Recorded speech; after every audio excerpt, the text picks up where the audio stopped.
Hi Gemini, welcome po sa ating channel at ito ay inyong Daily Gabay Tarot Reading for April 27, 2024.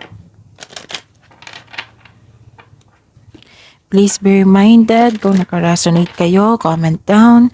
Kung hindi kayo nakaresonate, ibigay niyo po sa iba kasi general reading po ito.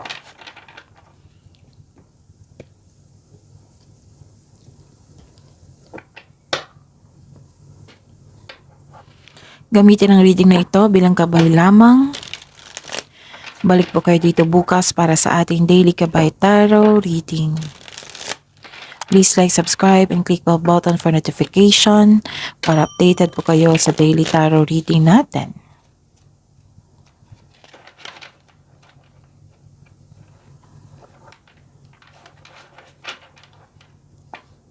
Para po sa gusto magpa-reading, maaari niyo pong makuhang link nasa description box po ito. Message nyo lang po ako sa Messenger. Maraming salamat po.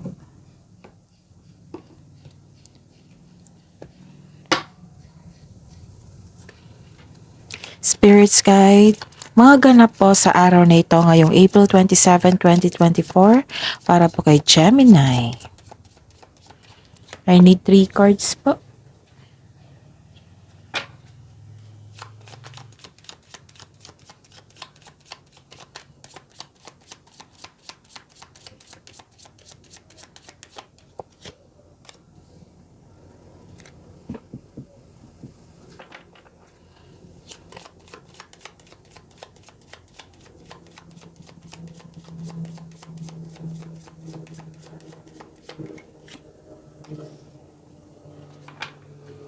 Okay.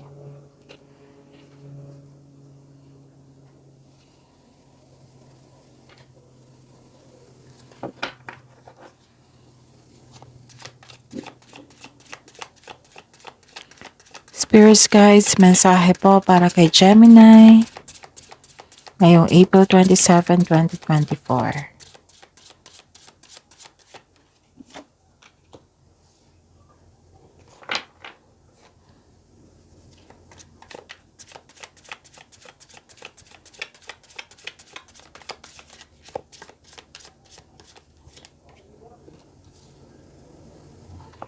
Okay, Gemini, ngayong April 27, 2024.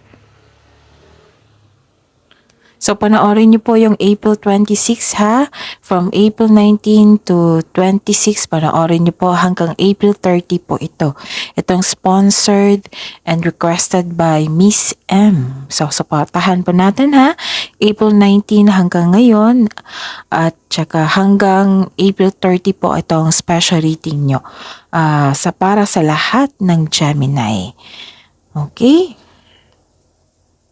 Okay. Gemini, may nakita ko dito na nag-move forward ka. Pwede din na may dumating na balita, information, news, mensahe na agad mong binigyan ng aksyon, reaksyon. Pwede nabigla ka sa pagdating ng balita na ito. Pwede nabigla ka rin sa pagdating ng isang tao. Nakikita ko dito na galit kayo. O galit kayo kasi nasaktan kayo. Kasi nagkaroon kayo ng argument. Yes. Nakikita ko dito na magkakaroon ng desisyon regarding sa inyong passion.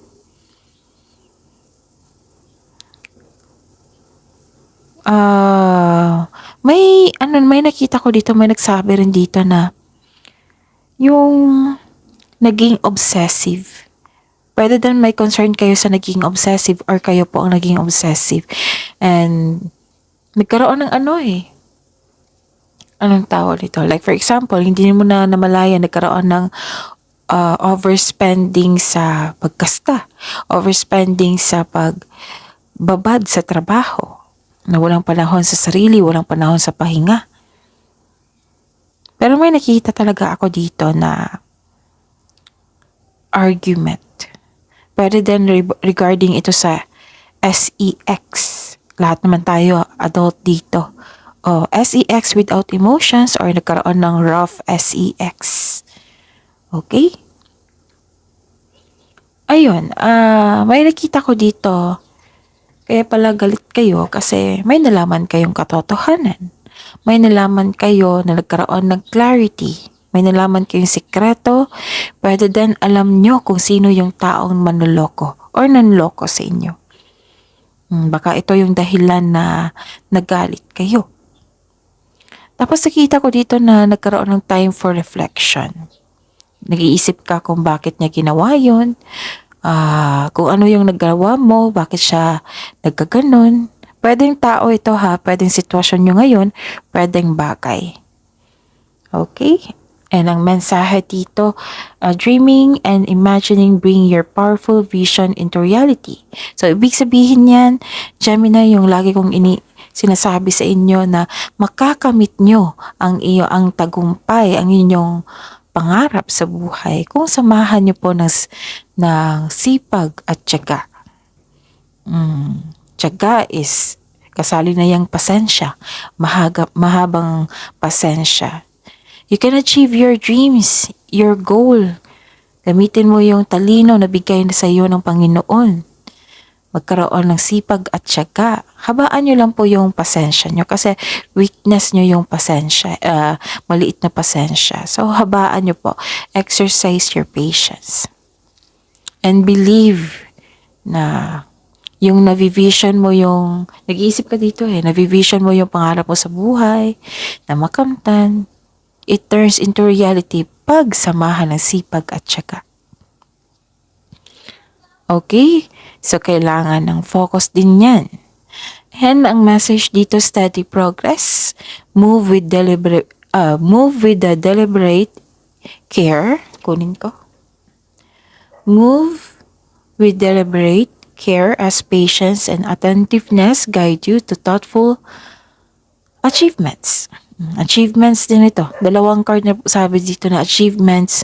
Basta samahan lang po ng pagiging attentive, meaning to say, action, mag-cooperate kayo, na bigyan nyo ng action para maisakatuparan. So, this is the clarification of your card here. And, alagaan ang iyong mga ginagawa dyan para maisakatuparan yung goal nyo sa buhay. Kasama na rin yung pasensya, di ba? Sabi ko sa inyo kanina dito.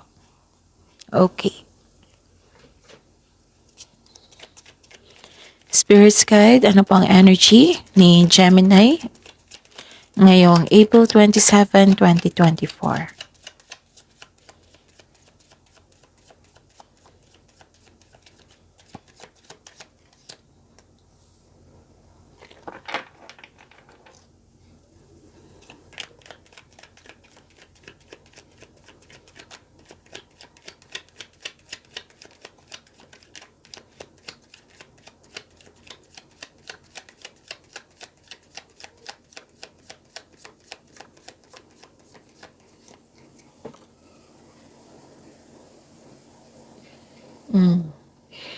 May hesitation ako nakikita dito, Gemini. Parang napapaos na ako.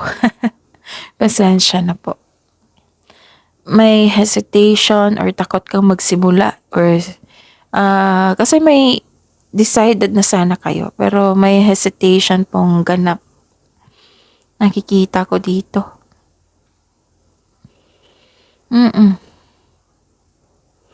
Tapos nagkaroon ng fear of change. Yes. Tapos, kung magawa kayo ng desisyon ngayon, kailangan yung maging wise. Kasi ang iba dito, nakikita ko, nagkaroon ng unwise decision. Ngayon, sising-sisi. So, kung gumawa kayo ng desisyon, kailangan yung pag-isipan ng mabuti at pagpaplano. Okay? Pero din, hindi kayo makagawa ng desisyon ngayon. Kung may alinlangan po, kung may hesitation, wag munang kayong mag-take risk. Kasi halata naman hindi kayo handa. Pati yung body nyo. Oo. Gusto nyo kasi sa isip nyo na kailangan ng maggawa ng desisyon, kailangan ng mag-take ng action para dumating yung results. Maaga dumating yung results. Kaso, may dito alinlangan, fear of change. So, kung meron kayong ganyan na pakiramdam, wag muna kayong magdesisyon. Kasi, ayun nga, kung gumawa kayo ng desisyon na hindi kayo ready, ganun pa rin. So, tama yung ginawa mo dito na take time to reflect muna. Baka pagod lang kayo sa sobrang pag-iisip, overthinking. So, take time to rest muna. Magpagaling. Kung stress kayo, magpagaling kayo. Tapos, ayun, pag-isipan po ng mabuti. Pagpaplano. Magaling naman kayo, Gemini, sa paggawa ng desisyon. Hindi lang siguro kayo makagawa ng desisyon kasi may distraction. Distraction po iyang overthinking. Yes, overthinking over. Meaning to say sobra. Malilito ka na niyan. Tapos, wag kayong, di ba sabi ko sa inyo dito sa simula pa lang na you are moving forward. Some of you, takot mag-move forward. Takot sa mga challenges. That's very normal. Pero isipin nyo yung challenges. May matutunan kayo dyan. At higit sa lahat, ang kasunod niyan is success. Basta harapin mo ng buong buo at bigyan ng solusyon. Kung nagkaroon ng hesitation to move out from your comfort zone, then ipagpaliban nyo muna. Pahinga muna. Kasi nag-overthinking kayo. Tapos kung sa pag-alis kasi ng comfort zone, andyan po yung success. Yung success wala po sa comfort zone. So pag-isipan po ng mabuti. Don't rush things. Dahan-dahan lang. Set a schedule. Ganon. Para walang masayang na oras. Actually, may solid plan ka na. Pero mismo yung body mo or yung mind mo, pinipigilan ka. Bakit kaya? No? Baka yung intuition nyo ang pumipigil sa inyo na kailangan may ma-realize po kayo. So, time for reflection. Tama to. And ask your intuition kung ano yung pumipigil. Kung bakit hindi ka confident. Pero actually, kakainin kasi yan ng overthinking and overanalyze yung confidence. Kasi malilito ka na yan kakainin yan. Okay? And nakikita ko dito na may concern kayo sa hindi marunong magpahalaga. Inom muna ako ng tubig saglit lang.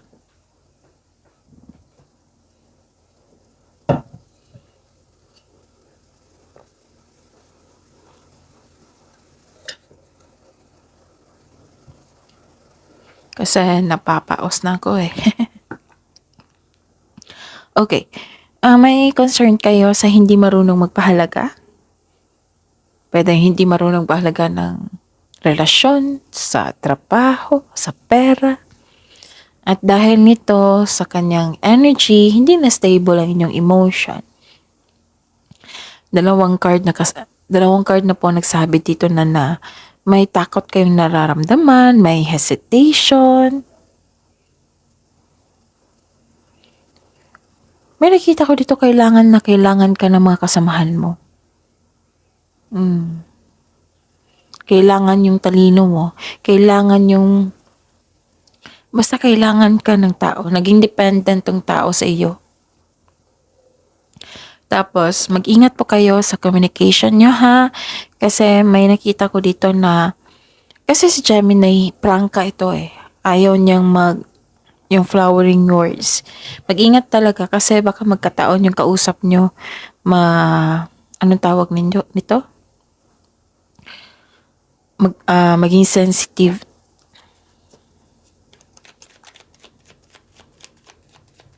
Career and money po ni Gemini ngayong April 27, 2024.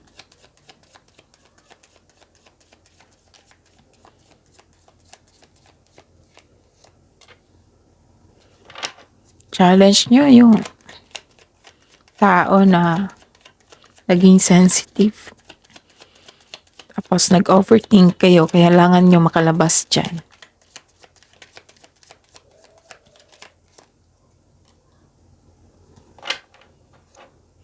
Okay, ano pa?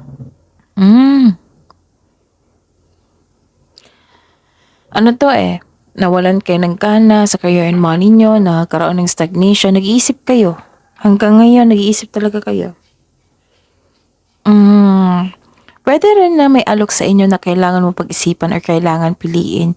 Ang iba sa inyo guarded Ayaw nyo nang masaktan kaya naging wise kayo ngayon, nag-iisip kayo ngayon para kung paano maiwasan yung trauma mo dati na hindi mangyari ulit. So naging wise ka. Ayaw mo kasi masaktan, naging guarded ka. Pero may offer na hindi nyo napansin. Oo, may offer po sa inyo. Parang nire-restrict mo yung sarili mo Pwede din bored ka sa trabaho mo ngayon, dismayado ka sa current position mo. This card tells you na kailangan labanan mong nararamdaman mo ngayon. Alalahanin mo yung inspiration mo sa buhay para ma-motivate po kayo. Gusto nyo mapag-isa dito. Dalawang card na nagsabi dito na gusto nyo mapag-isa, makapag-isip. Yan yung sabi dito. So that is very good kasi tatlong card na po nagsabi dito na magkaroon ng time for reflection.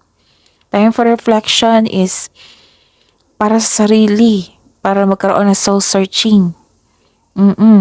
Feel free yourself para makapag-isip ka ng maayos. Kung nais mo ng promotion or you're making business investment, hindi mo na kailangan ng pahintulot sa iba. Trust yourself. May gusto makipag-collab sa inyo. Nakikita ko dito. So, it's time for soul searching, Love life, self-love, partnership, and romance si Gemini ngayong April 27, 2024.